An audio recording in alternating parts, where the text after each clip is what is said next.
Y bueno, ustedes recordarán que la semana pasada iniciamos este nuevo libro de la Torá y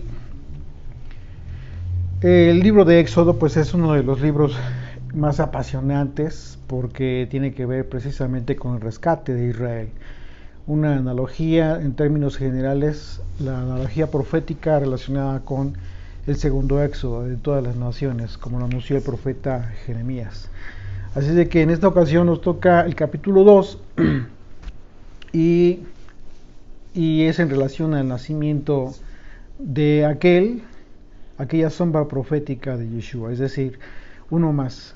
Vimos en en el libro de Génesis, que José fue en mucho de lo que él llevó a cabo, en toda su obra, tuvo que ver con la obra de restauración, de salvación para Israel, como lo hizo Yeshua, pero en el caso de él, para su familia, para con su familia, las 12 tribus de Israel.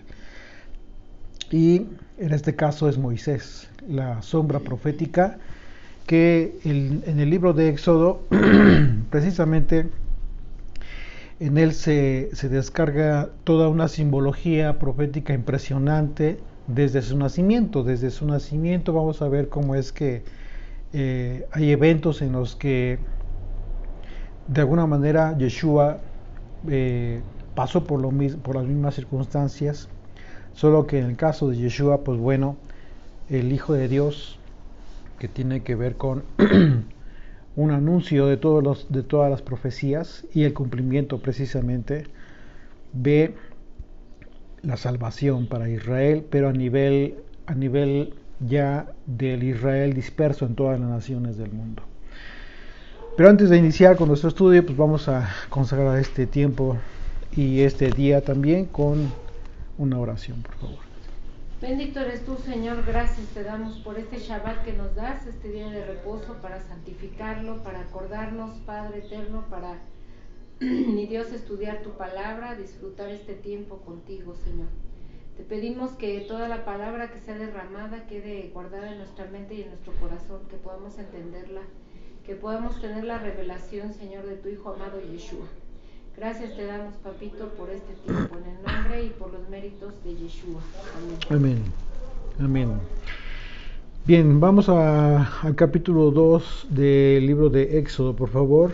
Y desde el versículo 1 dice: un varón de la familia de Leví fue y tomó por mujer a una hija de Leví, la que concibió y dio a luz un hijo, y viéndole que era hermoso, le tuvo escondido 3 meses.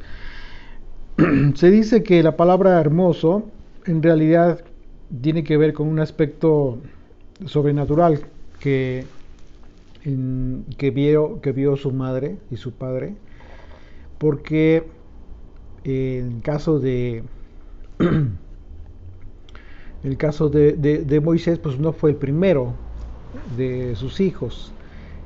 Así es de que la razón por la que dice la escritura aquí que es hermoso tiene que ver con algo sobrenatural que vieron en este niño sus propios padres. Así es de que es interesante cómo es que desde que nace Moisés da esa impresión a sus padres, como que algo sobrenatural, algo eh, especial por parte de Dios eh, traía este bebé. Y dice verso 2: la que concibió y dio a luz un hijo, y viéndole que hermoso, le tuvo escondido 3 meses. ¿Por qué le tuvo escondido? Bueno, pues recordemos que en el capítulo anterior, al final, nosotros podemos leer que dice Faraón, el versículo capítulo 1, 22, dice: entonces Faraón mandó a todo su pueblo, diciendo: echad al río a todo hijo que nazca, y a toda hija preservad la vida. Esto después de que, habiendo dado la orden a las parteras hebreas que mataran a los niños hebreos, y no haciendo caso, sino que las parteras preservaban la vida a los niños, entonces Faraón le dijo a todo el pueblo que llevaran a cabo esta persecución. con el propósito de evitar que Israel siguiera creciendo como pueblo. Eran muchos ya y surgió un temor en el caso de Faraón. Así es de que esta es la razón por la cual lo tuvo escondido por 3 meses, pues es precisamente por este decreto de Faraón. Ahora bien, el caso de los papás de Moisés fue Amram, que se casó con Jocabet. Y esto lo confirmamos en el capítulo 6, verso 20, que dice: Amram tomó por mujer a Jocabet, su tía, la cual dio a luz a Aarón y a Moisés.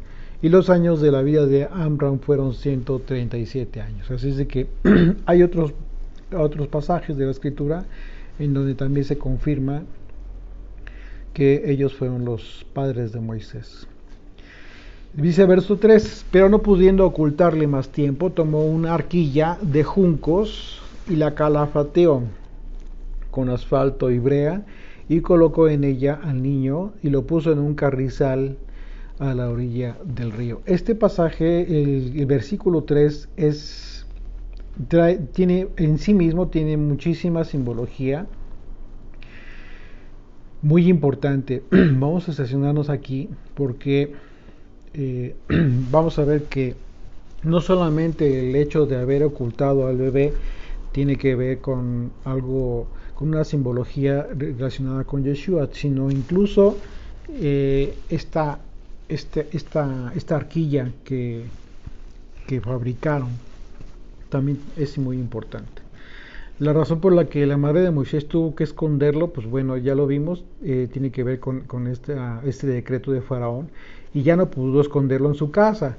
Era muy peligroso, temiendo por la vida del niño. Finalmente ella tuvo que tomar la decisión de confiar en Dios.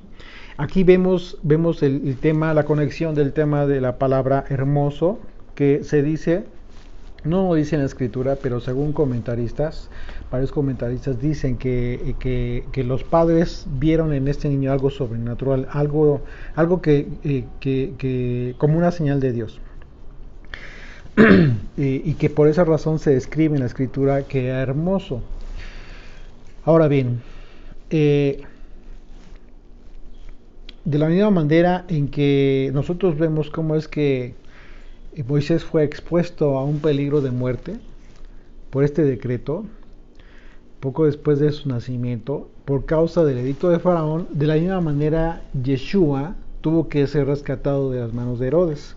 Ustedes recordarán que en el Evangelio de Mateo, por ejemplo, nosotros vemos, capítulo 2, dice, versículo 13, después que partieron ellos, he aquí un ángel del Señor apareció en sueños a José, y dijo, levántate y toma al niño y a su madre, y huye a Egipto y permanece allá, hasta que yo te diga, porque acontecerá que Herodes buscará al niño para matarlo. Y él despertando tomó de noche al niño y a su madre y se fue a Egipto. Y estuvo allá hasta la muerte de Herodes, para que se cumpliese lo que dijo el Señor por medio del profeta cuando dijo, de Egipto llamé a mi hijo. Herodes entonces, cuando se vio burlado por los magos, se enojó mucho y mandó matar a todos los niños menores de 2 años que había en Belén y en todos sus alrededores, conforme al tiempo que había inquirido de los magos. Así es de que esto que estaba sucediendo con Moisés, vemos que sucede lo mismo en el caso de Yeshua. Es decir, vemos nosotros claramente cómo es que el mal, o aquellos que son siervos del mal, finalmente tienen el mismo propósito. Una y otra vez tienen el propósito de acabar con aquello que promete salvación. En este caso, el caso de Moisés, esta situación, este aspecto sobrenatural que quizás vieron sus padres, pues al ser algo espiritual, también lo perciben las entes espirituales de maldad en un momento dado. Así es de que el propósito de estas entes espirituales pues tuvieron el propósito, el objetivo de aniquilar este ser, este bebé que ya traía un propósito divino para un tiempo determinado de su edad, en el cual tendría que ver con la salvación, con la liberación de Israel de Egipto. De la misma manera, entonces, en el caso de Yeshua, ¿qué es lo que sucede? Igual, en el caso de Herodes, como actuando de forma espiritual y queriendo acabar con aquel que ya se había enterado que era el rey de los judíos, como lo anunciaron aquellos magos, que se dice la escritura que eran magos, pero que en realidad eran magistrados, eran autoridades que venían de Oriente. Y era obviamente que venían con un ejército, por esa razón Herodes tuvo temor. Así que lo que trata de hacer Herodes con este bebé al escuchar que era el rey de los judíos, en un sentido, si tú te pones, si tratamos de verlo desde el punto de vista material, si tú estuvieras en ese momento, o si tú trataras de ponerte en el lugar de Herodes, quizás te hubieras reído al escuchar de estas personas esto. Pero, ¿qué fue lo que sucedió? Primeramente vienen estos magistrados con imagínense, pues eran magistrados, eran autoridades, venían con una gran caravana, un ejército quizás, y obviamente que venían en paz, no venían en son de guerra, pero eran poderosos, eran conocidos como gente poderosa. Así es de que no, lo que sucedió con Herodes es que tuvo temor, pero por otro lado, espiritualmente hablando, lo que sucede con Herodes es que se hace sabedor en ese momento de que había alguien que había nacido ya, pero con un propósito divino. Hablando espiritualmente, recordemos que todos los reyes de la tierra, como dice la escritura, finalmente son manipulados o tienen el propósito, ellos cumplen un propósito divino. Es decir, el propósito divino consiste precisamente en en cumplir ellos un objetivo dentro del plan de Dios. Es decir, finalmente los reyes de la tierra van a cumplir un objetivo en la tierra, práctico, material, que tiene como objetivo acabar con la vida del hombre. Ese es el plan en sí. O sea, aunque hablen de progreso, aunque hablen de mucha situación de beneficio económico, material, todo esto conlleva en sí mismo una debacle. Y bueno, hemos visto y estamos viendo muchas circunstancias que están llevando a ese objetivo. Pero eso ha sido causa de los planes de los príncipes de este mundo, como los describe la escritura. Entonces, ellos están comandados por el príncipe de este mundo, aquel que gobierna a las naciones de este mundo. En ese sentido, en el tiempo de Yeshua, es obvio que Herodes fue influenciado por esta entidad espiritual para ordenar la matanza una vez más de bebés, buscando matar a aquel que sería el autor de la restauración, de la salvación de Israel. Pero obviamente que Yeshua venció a la muerte en la cruz. Así es de que lo que nosotros vemos aquí en Mateo 2, de los versículos 13 al 16, viene a ser una analogía profética de otro Salvador, solamente que este es el Salvador de la sombra que fue Moisés. Al mismo tiempo vemos cómo Moisés fue salvador del peligro, fue salvado de un peligro en las aguas de la muerte, podremos describirla, de la misma manera en que Yeshua fue sacado de las aguas de la muerte, como está escrito en Jonás. Recordemos que Yeshua mismo habló de la señal de Jonás acerca de la resurrección, aquella señal que le sería dada a los incrédulos, aquella generación perversa, como él la describió, aquellos judíos que no creían en él, y que entonces Yeshua mismo se identifica con Jonás en el sentido de la resurrección. Pero aquí en este caso vemos cómo es que Jonás hace una oración que como clamando al Señor acerca de su salvación. Jonás capítulo 2 de los versículos 5 al 6 dice: las aguas me rodearon hasta el alma, rodeóme el abismo, el alga se enredó a mi cabeza, descendí a los cimientos de los montes, la tierra echó sus cerrojos sobre mí para siempre. Mas tú sacaste mi vida de la sepultura, oh Señor Dios mío. Así de que aquí vemos cómo es que Jonás está orando, está dando gracias de antemano por la salvación de la que sería objeto por parte del Señor al echarlo el pez fuera después de 3 días. Ahora bien, vemos que dice la Escritura, una vez más voy a leer el versículo 3, pero no pudiendo ocultarle más tiempo, tomó una arquilla de juncos y la calafateó con asfalto y brea, y colocó en ella al niño y lo puso en un carrizal a la orilla del río. Aquí la analogía profética de la arquilla es bien interesante, porque la palabra arquilla en el hebreo es la palabra teba, que significa arca literalmente, y es la misma palabra que en el hebreo se utiliza para el arca de Noé. Entonces la analogía profética de la arquilla calafateada de Moisés está representada por el arca de Noé. Ambas tuvieron el propósito divino de salvar tanto la vida de Moisés, quien estaría a cargo de llevar a cabo la salvación de Israel en la esclavitud, ¿sí?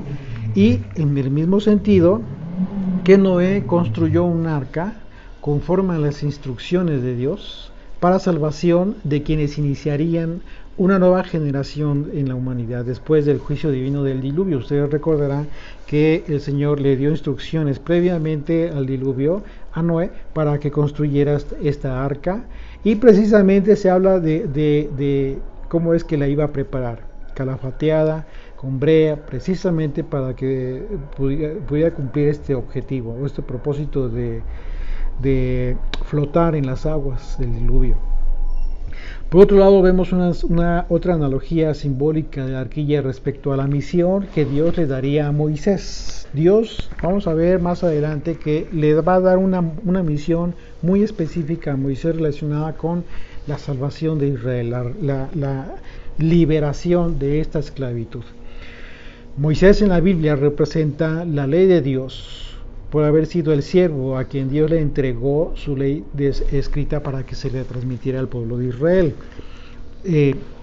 Normalmente nosotros podemos leer en los evangelios cómo es que el pueblo judío, los líderes principalmente, siempre hacen una referencia a Moisés y lo identifican con la ley, siempre.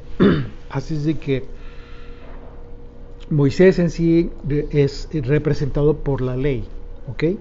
En otros aspectos, Yeshua también, cuando da su enseñanza, habla de la ley y refiere a Moisés, pero no, muchas veces, en ocasiones no refiere su nombre, sino simplemente refiere la ley. Entonces, y esto obviamente cuando él da su enseñanza relacionada con la correcta interpretación de la ley, precisamente. Todo el tiempo Yeshua, todo el tiempo estuvo mencionando a Moisés cada vez que se refería a la ley. Así es de que en un primer aspecto, el propio nombre de Moisés, que significa sacado de las aguas, Mashá, tiene que ver con el evento profético en el que Dios va a sacar al pueblo disperso entre las naciones del mundo, en el entendido que bíblicamente el agua, en el caso de los mares, simboliza a las naciones. En un segundo evento, el hecho de que Moisés haya sido preservado para vida en la arquilla calafateada tiene que ver justo con el arca del pacto, que de acuerdo a las instrucciones de cómo debía ser construida, también tenía que ser cubierta por dentro y por fuera, pero de oro, a fin de preservar en su interior aquello que representa la vida de los hombres y que el apóstol Juan identificó como la luz de los hombres, representado en el mensaje de Yeshua que trajo al mundo, un mensaje de esperanza y salvación para vida eterna. Acompáñame a Éxodo, por favor. Vamos a leer capítulo 25 de los versículos 10 al 22. Dice: harán también una arca de madera de acacia cuya longitud será de 2 codos y medio y anchura de codo y medio y su altura de codo y medio. Si ustedes se dan cuenta, las indicaciones que el Señor está dando acerca de esta arca del pacto son en el mismo sentido que Dios le da las instrucciones a Noé y le da medidas acerca de lo ancho, de los codos de ancho, de altura, etcétera, etcétera. Versículo 11: y la cubrirás de oro puro por dentro y por fuera, y harás sobre ella una cornisa de oro alrededor. Fundirás para ella 4 anillos de oro que pondrás en sus 4 esquinas, 2 anillos a un lado de ella y 2 anillos al otro lado. Harás unas varas de madera de acacia, las cuales cubrirás de oro, y meterás las varas por los anillos a los lados del arca para llevar el arca con ellas. Las varas quedarán en los anillos del arca, no se quitarán de ella. Y pondrás en el arca el testimonio que yo te daré. Aquí está lo importante. Este es el propósito del arca, porque además del testimonio tendría que ir los rollos de la Torá, los rollos de la ley. ¿Con qué más? Con la vara de Aarón. ¿Y qué más? Y la una que contenía el maná. Así es. Verso 17. Y obviamente que todos estos elementos estaban representando algo muy importante con relación al propósito divino de Israel. Y harás un propiciatorio de oro fino cuya longitud será de 2 codos y medio y su anchura de codo y medio. Este propiciatorio tiene que ver con aquella charola de oro en donde el sumo sacerdote, cada vez que era Yom Kippur, entraba con la sangre de propiciación, la sangre que simbólicamente representaba la expiación para el pueblo por sus pecados en Yom Kippur, el día del perdón, una vez a cada año. Es justo precisamente la sangre de la propiciación. Es decir, ¿qué significa propiciación? ¿Qué es el propiciatorio? Tiene que ver con satisfacción, ¿ok?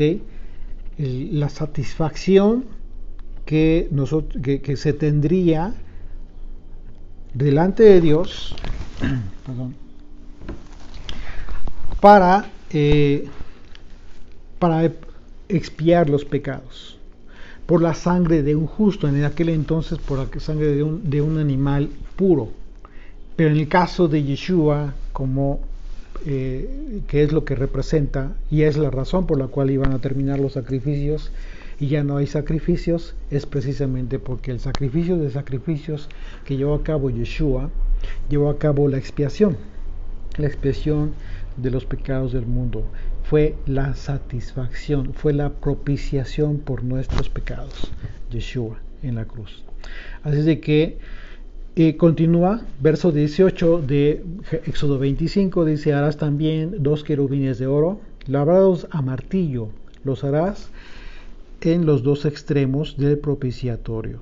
Estos 2 querubines como ángeles tendrían que estar encontrados, viéndose entre sí hacia el centro del propiciatorio. ¿Por qué? Porque es justo de ahí mismo de donde Dios hablaría a Moisés. De ahí estaría hablando a Moisés. Verso 19: harás pues un querubín en un extremo y un querubín al otro extremo de una pieza Con el propiciatorio harás los querubines en sus dos extremos. Y los querubines extenderán por encima las alas, cubriendo con sus alas el propiciatorio, sus rostros el uno frente al otro, mirando al propiciatorio. Mirando al propiciatorio, es decir, la palabra mirar tiene que ver con la palabra hebrea ra, que esto significa contemplar. Es decir, estos dos querubines, que también tienen una simbología muy importante, estarían contemplando la presencia de Dios. Esta arca está representando entonces la presencia divina. Verso 21, y pondrás el propiciatorio encima del arca, y en el arca pondrás el testimonio que yo te daré. Y de allí me declararé a ti, fíjense, y hablaré contigo de sobre el propiciatorio de entre los dos querubines que están sobre el arca del testimonio, todo lo que yo te mandare para los hijos de Israel. Esto último del versículo 22 se cumplió en dos sentidos, porque literalmente Dios le hablaba a Moisés a través de esta arca. Ahí mismo se manifestaba el Señor. Pero en otro sentido también, ¿cómo es que le hablaría, se manifestaría el Señor? A través de su ley, porque estaría ahí dentro del arca, precisamente. ¿Y cómo es que nos habla el Señor a su pueblo? A través de su ley. Por eso dice, de esa manera te diré lo que harás para los hijos de Israel, lo que les deberás decir a los hijos de Israel. Así es de que el nombre en hebreo, como decíamos, para Moisés es Mashá, que significa sacar. Moisés recibió ese nombre porque fue sacado de las aguas para cumplir el propósito de liberar a Israel de Egipto. En ese sentido, Yeshua tuvo que ser sacado de la muerte para cumplir el propósito divino de liberar a Israel en un segundo éxodo de entre todas las naciones. ¿Por qué? Porque efectivamente las aguas de las naciones están representadas por los mares. ¿Ok? Entonces hay mucho aspecto simbólico en ese sentido.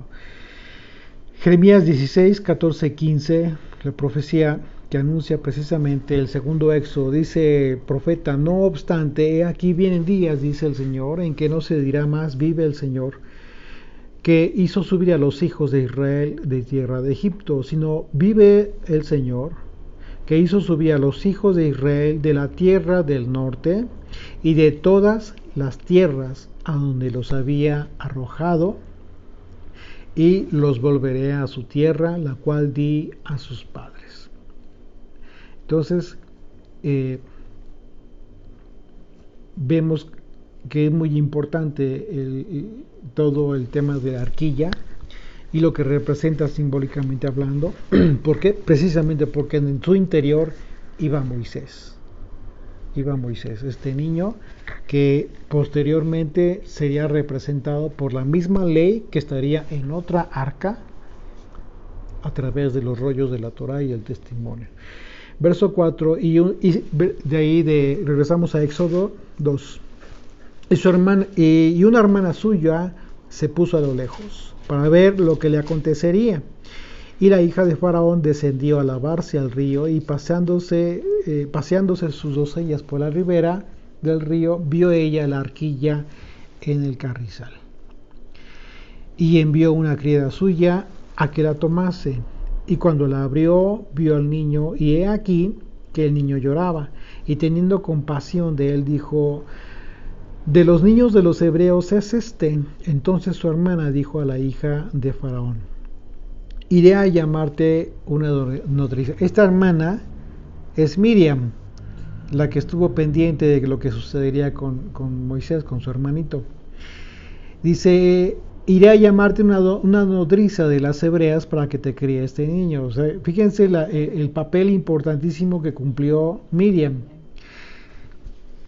que en la traducción se escribe como María. Verso 8 dice, y la hija de Faraón respondió, ve. Entonces fue la doncella y llamó a la madre del niño.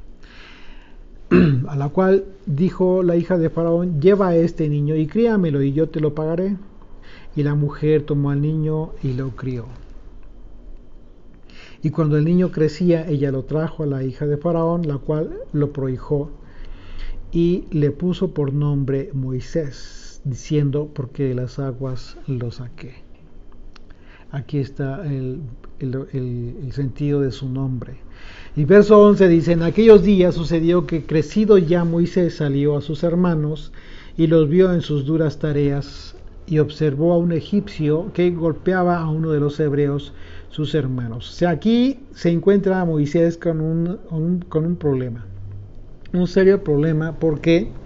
Porque tiene que decidir. Él obviamente para ese entonces ya conocía su origen. Él ya conocía su origen, él sabía que era hebreo, pero que había sido adoptado y criado bajo una cultura ajena, bajo la cultura egipcia, con todo un contexto de ideología quizás egipcia. Así es de que él se encuentra con una situación un poco anormal, vamos, no anormal, sino no normal, por decirlo de una forma. Es decir, ¿por qué? Porque cualquier persona como tú y yo, que hemos sido criados en la dispersión, bajo una cultura griega, bajo la cultura del helenismo, pues si finalmente es muy difícil que de la nada tú sientas el amor por el pueblo hebreo. En este caso ya lo que queda del pueblo hebreo es identificado, pues es el pueblo judío. Tiene que haber algo, tiene que haber cuando menos información que te dé, que te haga entender tu origen, o quizás de forma sobrenatural que comiences a sentir algo por el amor al pueblo judío, ¿sí? Que comiences a tener compasión por el pueblo judío. Cuando comienzas a conocer la historia del pueblo judío, lo que ha sufrido, comienzas a orar por el pueblo judío y comienzas a sentir amor por ese pueblo. Pero cuando no es así, pues es difícil que tú tengas, que tú sientas algo de esa manera. Aquí podemos ver que es muy probable que este aspecto sobrenatural que desde que nació Moisés continuaba sobre Moisés. La identidad hebrea de Moisés fue más fuerte entonces que la identidad egipcia. Él tenía dos identidades, ¿okay? Así es de que la expresión, cuando dice el versículo 11, sus hermanos, cuando dice la escritura sus hermanos, indica que Moisés se identificó con los hebreos. Es muy probable que Moisés se haya preguntado quién soy, o yo soy egipcio o soy hebreo. Finalmente tomó la decisión de seguir lo que su corazón le indicaba, que era unirse a sus hermanos de sangre, y esa es la razón por la cual él reacciona.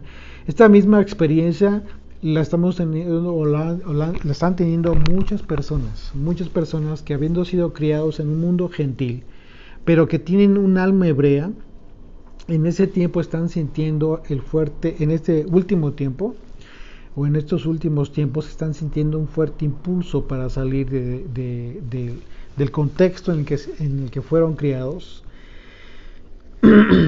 para seguir al pastor de Israel, a Yeshua. Porque, y bueno, esto es algo también importante que tendríamos nosotros que considerar, porque no todo aquel que dice creer en Yeshua, no a todo aquel que dice que creer en Jesús, realmente tiene, por decirlo de una forma, un alma hebrea. No necesariamente. ¿Por qué? Porque debido a esto es que se han creado doctrinas que te hablan de todo menos de lo que realmente representa el nombre de Jesucristo. Es decir, por ejemplo, el ejemplo más común, la doctrina de la prosperidad. Tú podrías pensar, no, pues es que es una falsa enseñanza. Sí, pero ¿de dónde nace esa falsa enseñanza? De aquellos que realmente no tienen un alma hebrea. O sea, aquí estamos viendo, porque cito este ejemplo a propósito, porque estamos viendo lo que representaba para Moisés continuar siendo el prospecto a ser heredero de una de las naciones más poderosas del mundo de aquel entonces, una de las más poderosas de aquel entonces. Así es de que no fue fácil, no, o sea, no era como que cosa muy normal, ¿no? De decidir. Aquí podemos ver, confirmamos una vez más que fue algo sobrenatural esta reacción de Moisés, ¿ok? Podríamos decir, bajo el concepto que ya entendimos, que ya hemos estudiado de la gracia, como aquella influencia divina en el corazón del hombre que se refleja en sus acciones, podríamos entonces considerar que Moisés halló gracia a los ojos de Dios desde que nació. Entonces la influencia divina no solamente le guarda y le protege y lo tiene cobijado, resguardado de cualquier mal justo en el seno de Egipto, del gobierno de Egipto, sino que incluso después para cumplir su propósito divino. Así de que, de acuerdo al historiador Josefo, él escribió que Moisés era heredero al trono de Egipto y que mientras él fue un hombre joven, le llevó a los ejércitos de Egipto en victorias en las batallas en contra de los etíopes, por ejemplo. Así es de que su perspectiva de vida aquí en el mundo, ya de la que gozaba incluso, no solamente era una perspectiva futura, sino que ya gozaba de esa vida, era de lujos, era de riqueza, era de poder, de cosas tan que muy difícilmente una persona puede rechazar cuando no tiene esta influencia divina. Es decir, cuando Yeshua habló de que qué difícil sería para un rico entrar en el reino de los cielos, es precisamente por esto. Porque estaba hablando, no porque estuviera en contra de las riquezas, el Señor, de ninguna manera, nunca estuvo en contra de los ricos, no, sino de lo que hay en el corazón del hombre. Lo que hay en el corazón del hombre, ¿por qué? Porque lo que hay en el corazón del hombre es lo que le va a determinar en sus decisiones. Así es de que cuando Yeshua habla de este tema, él no está hablando de lo mal que le va a ir a los que son muy ricos, no, sino de aquellos que no tienen esta bendición o este beneficio de parte de Dios, para que de forma sobrenatural, porque eso no es normal en una persona, en un hombre o una mujer, que decida despreciar todas esas riquezas con tal de escoger la vida eterna. En el contexto de la vida eterna y en el contexto del reino fue que expuso esta enseñanza Yeshua. Así es de que nosotros podemos ver que muy claramente que la decisión que tomó Moisés fue totalmente espiritual, no fue solamente en sus fuerzas, hubo algo sobrenatural que le hizo tomar decisiones importantes. Así es de que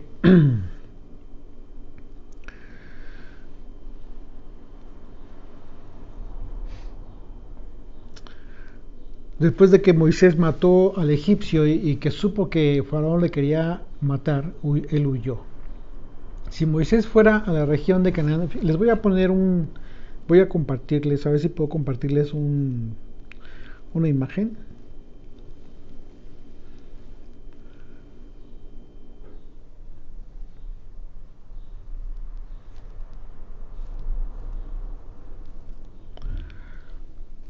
Bueno, está un poquito pixeleada, pero voy a ver si la puedo compartir.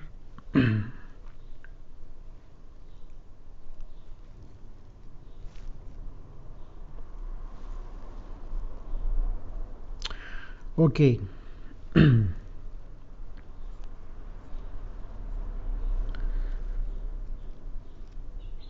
Ok, ahí en el mapa ya que les estoy compartiendo.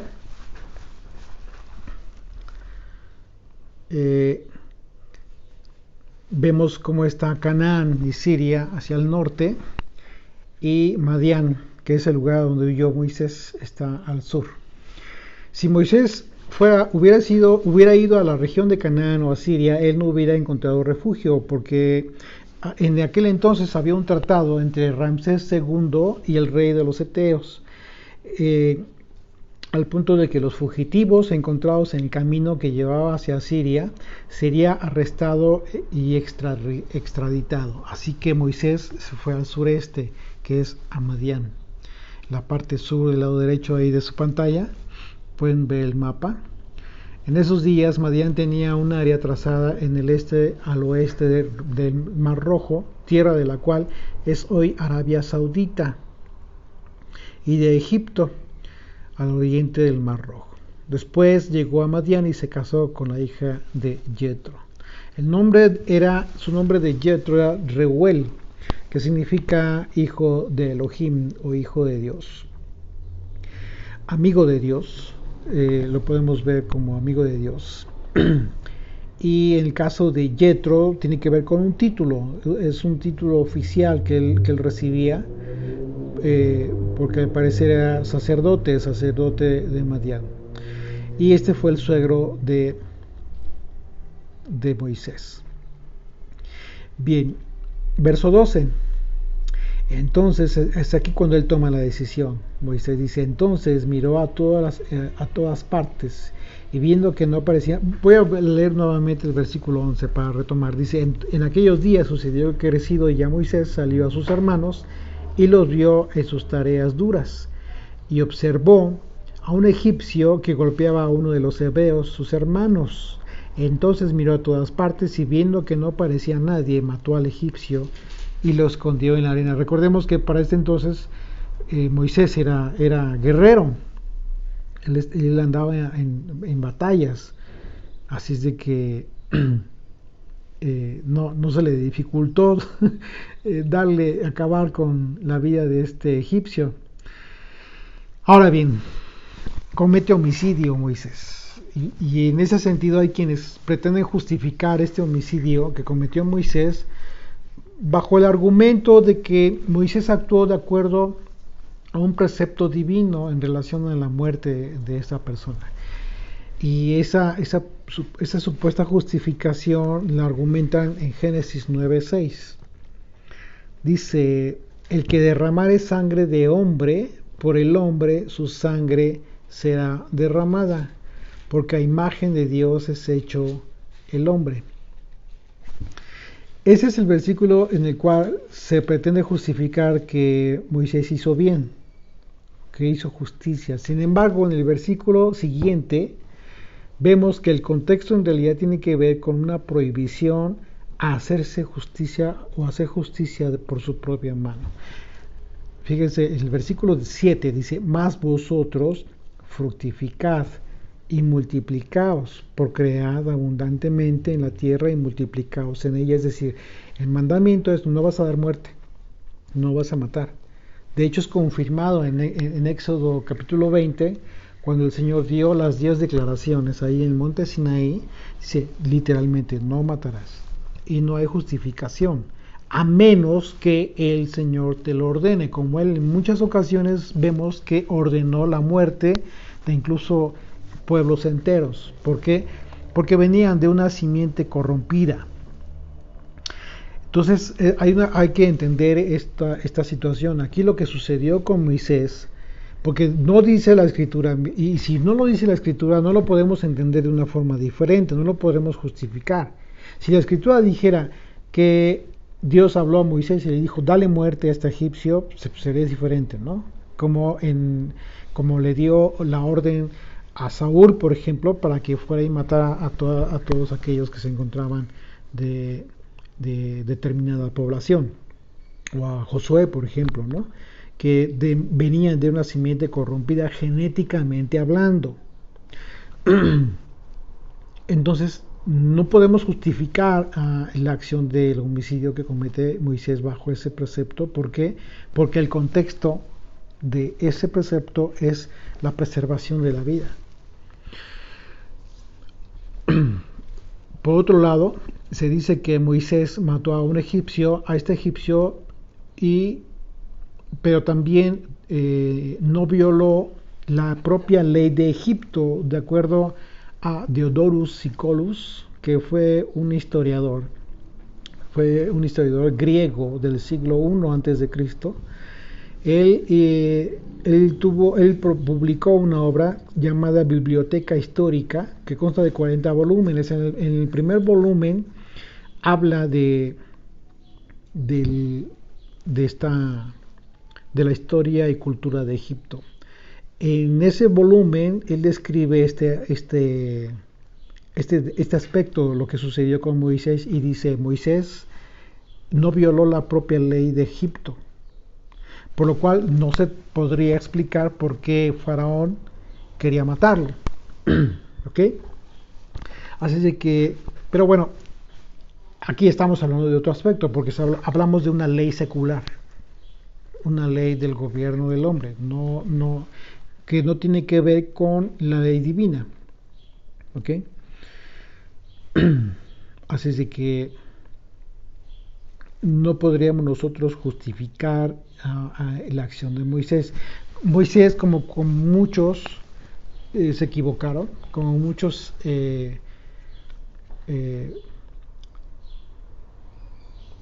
protagonistas en la historia de Israel, se equivocaron. Sin embargo, no por esa razón el Señor los olvida. ¿Esto qué nos dice? Bueno, nos dice muy claramente que el Señor conoce la condición del hombre, la condición de la debilidad de la carne del hombre, que puede en un momento reaccionar en base a la sangre, que en un momento dado puede cometer muchos errores. Y bueno, podemos mencionar muchos casos, ¿no? de hombres que en la Biblia se les describe como aquellos que llevaron a cabo determinadas acciones que no fueron correctas, pero que sin embargo el Señor les perdona. Así es de que lo más correcto es entender lo que hizo Moisés, pues en su contexto normal, tampoco querer justificarlo como absolutamente todo, ¿no? Porque la Escritura no nos dice de alguna manera que haya hecho algo correcto o que le haya mandado el Señor. Definitivamente pues no lo dice. Verso 13: al día siguiente salió y vio a 2 hebreos que reñían. Entonces dijo al que maltrataba al otro: ¿por qué golpeas a tu prójimo? Y él respondió: ¿quién te ha puesto a ti por príncipe y juez sobre nosotros? Aquí vemos otra analogía relacionada con Yeshua, porque a los suyos no le recibieron. Dice Juan 1, del 11 al 12: a los suyos vino y los suyos no le recibieron, mas a todos los que le recibieron, a los que creen en su nombre, les dio potestad de ser hechos hijos de Dios. Lo que nos dice Juan es que independientemente de que no le haya recibido su pueblo, aquellos que sí le escucharon, que sí le recibieron, les dio la potestad de ser hechos hijos de Dios. Lo que vemos aquí en el caso de Moisés es que él trata de hacer una obra buena, pero no le reciben, no le escuchan. Y muy probablemente ellos ya sabían que era de su pueblo, que él era hebreo. Porque recordemos que la familia de Moisés continuó ahí mismo en Egipto. Dice dice una vez el verso 14: y él respondió: ¿quién te ha puesto a ti por príncipe y juez sobre nosotros? ¿Piensas matarme como mataste al egipcio? Entonces Moisés tuvo miedo y dijo: ciertamente esto ha sido descubierto. Oyendo Faraón acerca de este hecho, procuró matar a Moisés. Pero Moisés huyó de delante de Faraón y habitó en la tierra de Madián, que es justo el lugar a donde vemos ahí la línea punteada, como es que el probable recorrido que hizo Moisés para huir de Faraón. Verso 16: y estando sentado junto al pozo, 7 hijas que tenía el sacerdote de Madián vinieron a sacar agua para llenar las pilas y dar de beber a las ovejas de su padre. Mas los pastores vinieron y los echaron y las echaron de allí. Entonces Moisés se levantó y las defendió y dio de beber a sus ovejas. Aquí vemos una acción de defensa que está llevando a cabo Moisés en favor de las hijas de Jetro, del sacerdote de Madián. Y al defender a estas mujeres, también de alguna manera representa una simbología de la labor que haría Yeshua para dar de beber a las ovejas que están en busca de agua. Porque el motivo de la defensa de Moisés fue también para que bebieran agua las ovejas del sacerdote. ¿Okay? Dice incluso la escritura. Dice, Moisés se levantó y las defendió y de beber a sus ovejas. Así es de que dice Juan 4, del 10 al 15. Fíjense, respondió Yeshua y le dijo, y conocerás el don de Dios. Si conocieras el don de Dios y quién es el que te dice, dame de beber, tú le pedirías y él te daría agua viva. ¿Con quién está hablando Yeshua? Con la mujer samaritana. Y la mujer le dijo, Señor, no tienes con qué sacarla y el pozo es hondo. ¿De dónde pues tienes el agua viva? Aquí Yeshua está hablando de agua viva y cuando vimos este capítulo, vimos este estudio, entendimos cuáles son las aguas vivas y por qué les llama así las aguas vivas, Yeshua.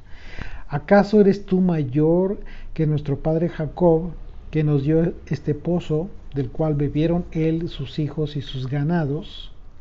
Ella está hablando en el sentido práctico, material, pero Yeshua está hablando en un nivel espiritual. Verso 13, respondió Yeshua y le dijo, cualquiera que bebiere de esta agua volverá a tener sed. Está diciendo, bueno, esta agua te va a saciar momentáneamente, pero vas a volver a tener sed. Mas el que bebiere del agua que yo le daré no tendrá sed jamás, sino que el agua que yo le daré será en él una fuente de agua que salte para vida eterna.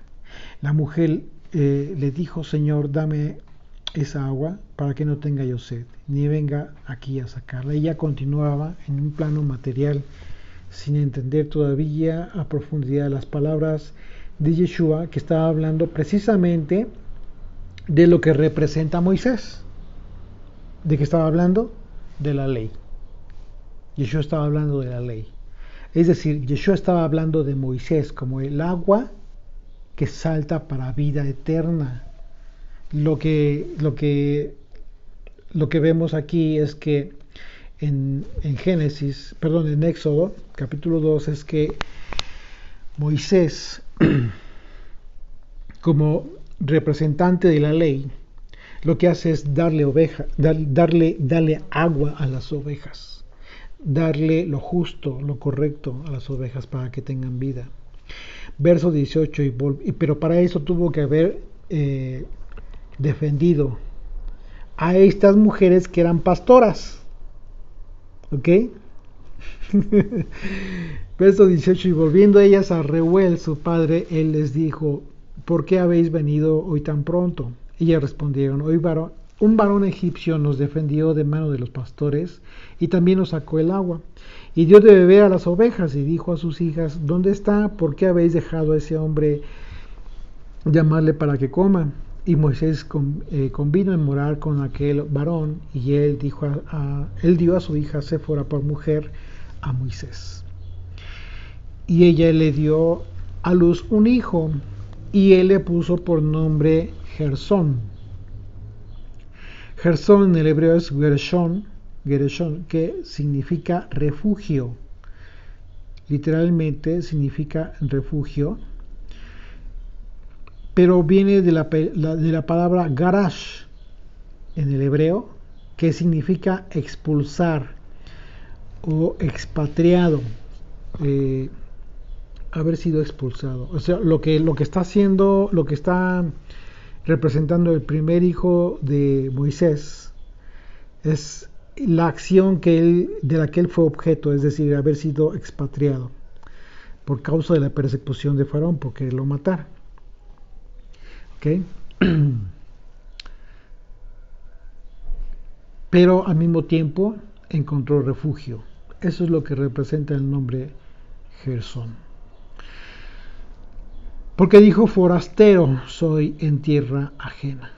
Aconteció que después de muchos días murió el rey de Egipto, y los hijos de Israel gemían, literalmente estaban gimiendo, lamentando por causa de la servidumbre. Y clamaron, y subió Dios el clamor. La palabra clamar tiene que ver con la palabra saak, que dice como decir alaridos, clamar, pero con clamor, con gemidos. Literalmente era un dolor que ya tenía el pueblo de Israel.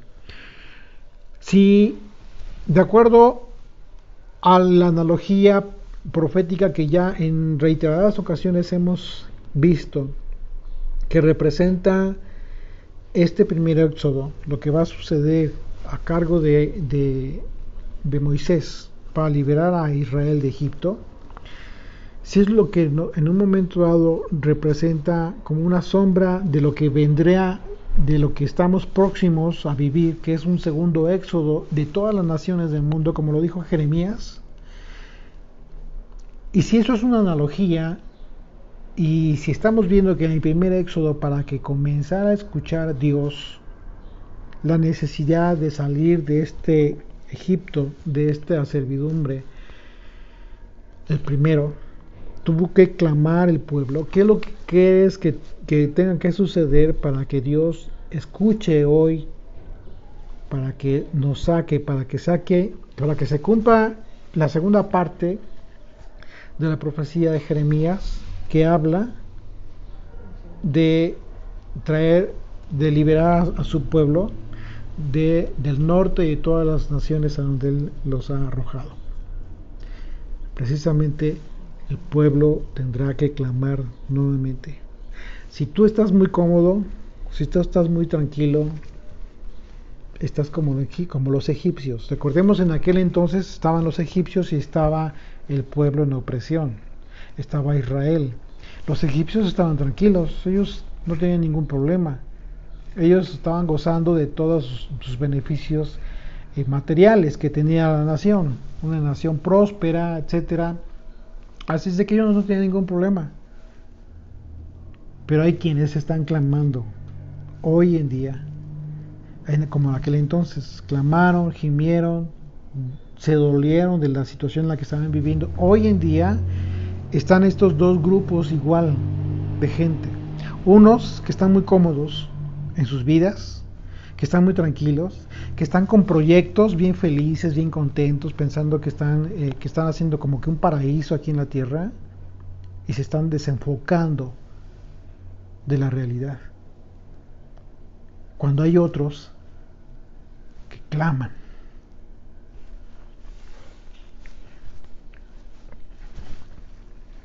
Porque el Señor ya venga.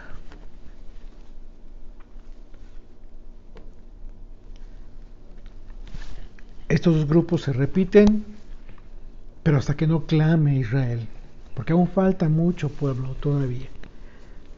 Aún falta pueblo porque entienda su identidad y tome la decisión de dejar la comodidad, de dejar sus propios proyectos, de dejar su propia forma de hacer las cosas, y comiencen y regresen a hacer las cosas como Dios manda. ¿Por qué? Porque tenemos profecía anunciada, porque tenemos las palabras de un Mesías que ya vino y que prometió regresar. ¿Por qué? Porque Él está esperando que su pueblo clame y gima, porque Él regrese.